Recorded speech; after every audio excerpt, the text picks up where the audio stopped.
It is sausage making day here on the homestead. Today we're going to be making breakfast sausage, we're going to be making Italian sausage, hot Italian sausage, we're even going to be making some bratwurst. So we are going to turn all of this pork and all this pork fat into sausage for the whole year.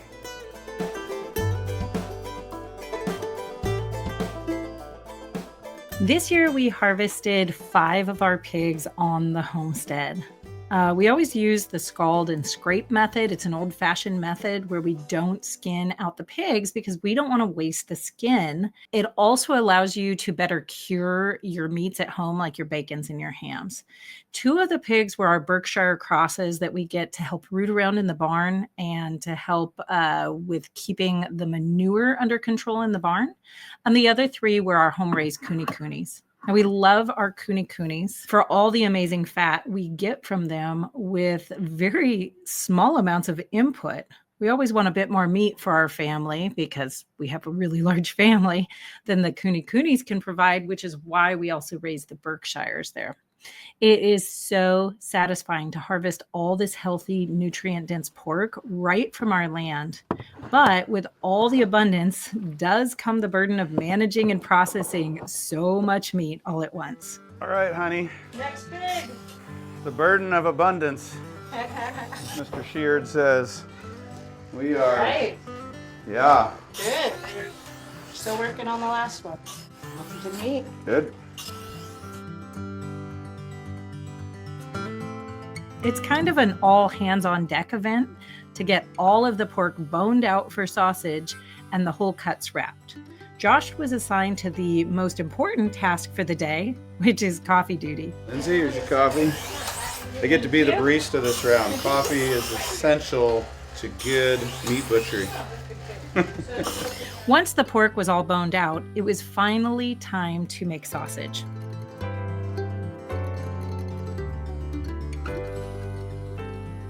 We're getting our sausage casings all cleaned up. Now we're not going to use these for a while. We're going to do all of our bulk sausage first, but they do need to soak in water for at least an hour. We've already rinsed them all off, so we have kind of this big glob of casings. The ends are all held together in the package. This one's pretty knotted up, so we're having to work with it a bit. But what you do is you just add some water to the end of the casing here. And you can see it starts to fill all the way up. We're just gonna kind of push that bit of water all the way down through the entire thing to rinse out the inside.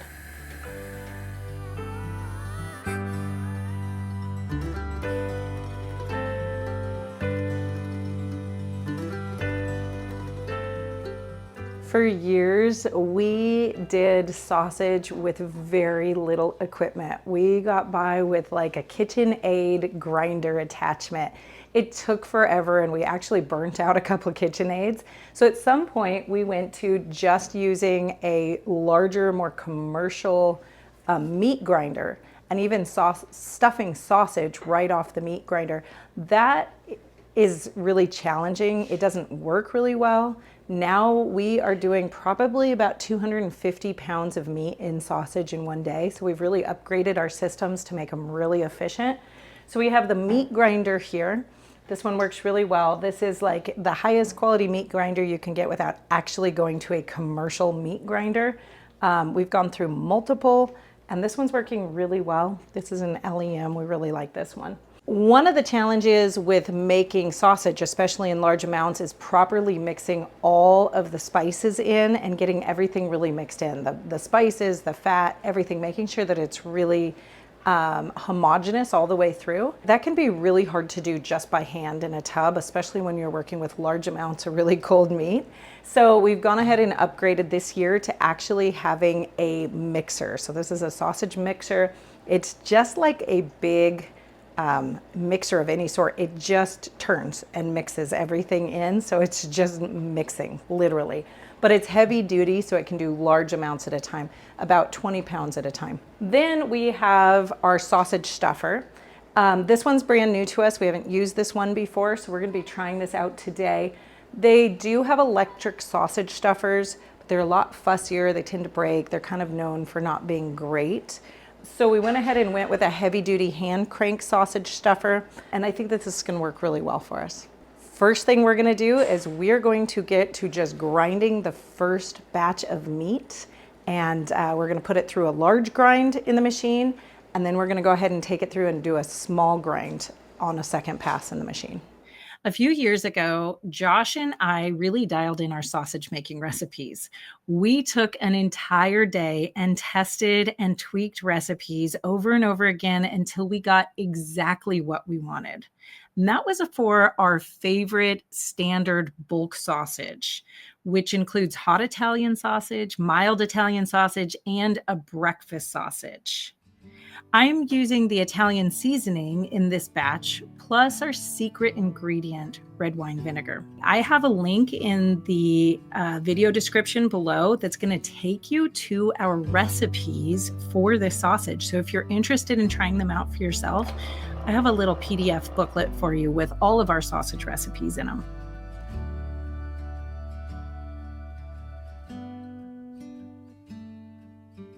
Hey, you need some help? Room for If I two? do that, I don't know if there's room for two. Looking good. Tastes good too. Smells good. Crank away. So you just have to listen and stop when I say stop. And it's really slimy. You want me to listen? Yeah, you have to listen, and you have to kind of go like back Back pedal a off. little Yeah, bit, back the pressure off. Yeah. and then So it's going to take a minute to push some of the air out of here, I just a imagine. little bit. This first one's always a little hard because of all the air in it. Bit more.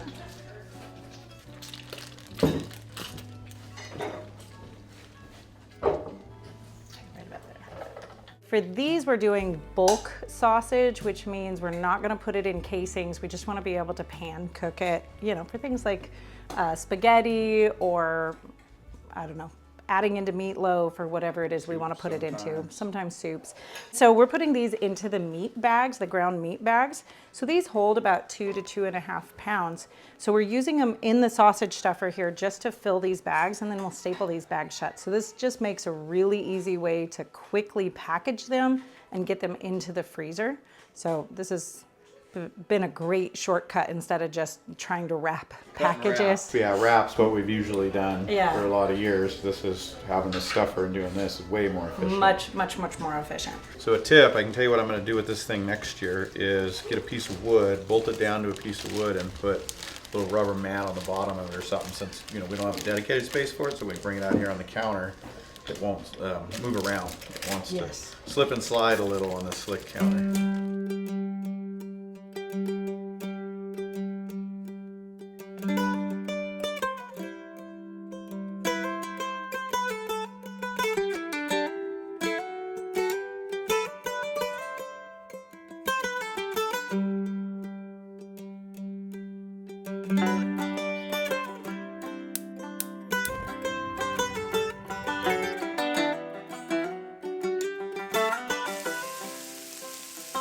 So this is what we're working for right here. This is the goods.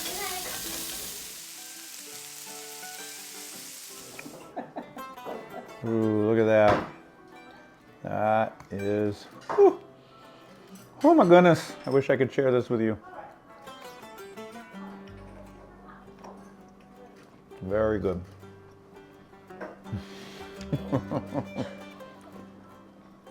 There is nothing like seeing your own animals, born on your own property, raised on your own land, brought all the way around to food on the table.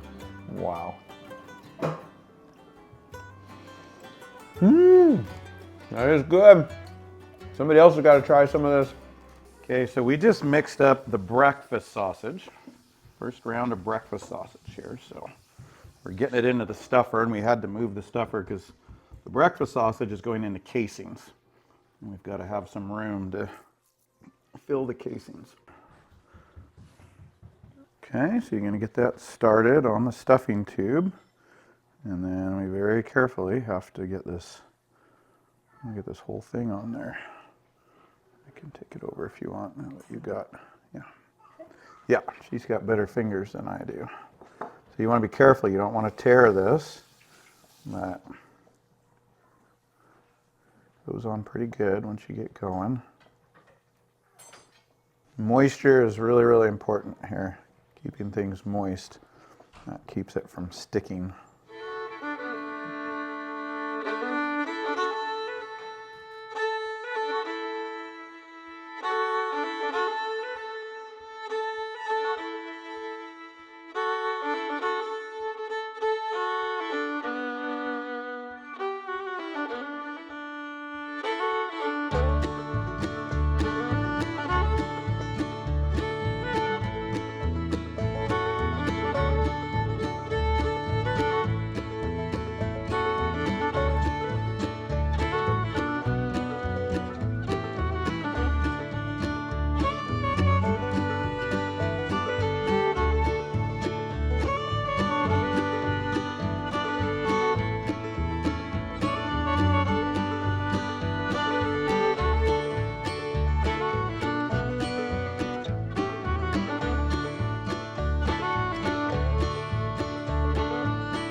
Our standard sausage mixes are fantastic, but we still like to change it up once in a while with a different sausage flavor. So while Josh got the meat to fat ratios prepared in the tubs, I put together about 7 new recipes for us to try in small batches. The idea was that we would take the best 3 of the 7 and we'd make it into large batches of cased sausages for the year. We had all different flavors in there, from Italian to German to even one that tasted like Chinese dumplings. So we made up all these different batches, just into patties. We didn't actually even case them. And we cooked them up. Once we got them all cooked up in those small batches, it was time for the taste testing and a vote. We do a lot of food voting in our house. We all really like food. So everyone tried a patty from each of the batches. And then we took notes on our reactions to each one. The consensus was that all the sausage varieties were good, but in the end, there were 5 clear winners. Sausage number 1 was, of course, the mild Italian brat. We just all loved them. We thought that was delicious. Sausage number 2 was a German bratwurst. It has marjoram, pepper, mace, and allspice in it, and it is really good. I actually wasn't sure I was going to like that very much. Sausage number 3 is something that we're calling wild brats. I guess this type of sausage is known to be really good with some venison mixed in. We didn't have any available venison for grinding right now when we were doing this, so we did it with all pork. Then we decided that we also needed to make a spicy version of the wild brats. Some of us like a little extra spice in our sausage. Now, the one that's probably the most surprising is the Chinese dumpling bratwurst. These taste just like biting into a Chinese dumpling. The guys maybe weren't so sure about this recipe, but us ladies loved it. So with those winners selected, we mixed up the batches and got to stuffing the casings. Casing stuffing when you're working with sausage can be a little bit finicky. You have to make sure that everything is really clean. It's all been rinsed really well. And then you have to make sure everything stays very wet while you're working with the casing so that they don't tear. In the end, we ended up with hundreds of pounds of pork in the freezer, including some of the best sausage that is known to man. It was a few long days of hard work. It usually is when we do these big butchering days. But not only will it provide nourishment for our family throughout the next year and all the way until our next pig harvest, it also creates amazing memories of working all together. Our kids have routinely said that harvest and butcher days are some of their favorite days on the homestead because we all work together towards a goal. We usually get grumpy together and then we get silly together and we laugh together. But in the end, we make a lot of memories together that we get to visit over and over again every time that food hits our table for the next year. Hey, if you want to see more about how we raise our livestock and get them to the point of harvest, then check out this video playlist. Thanks for watching.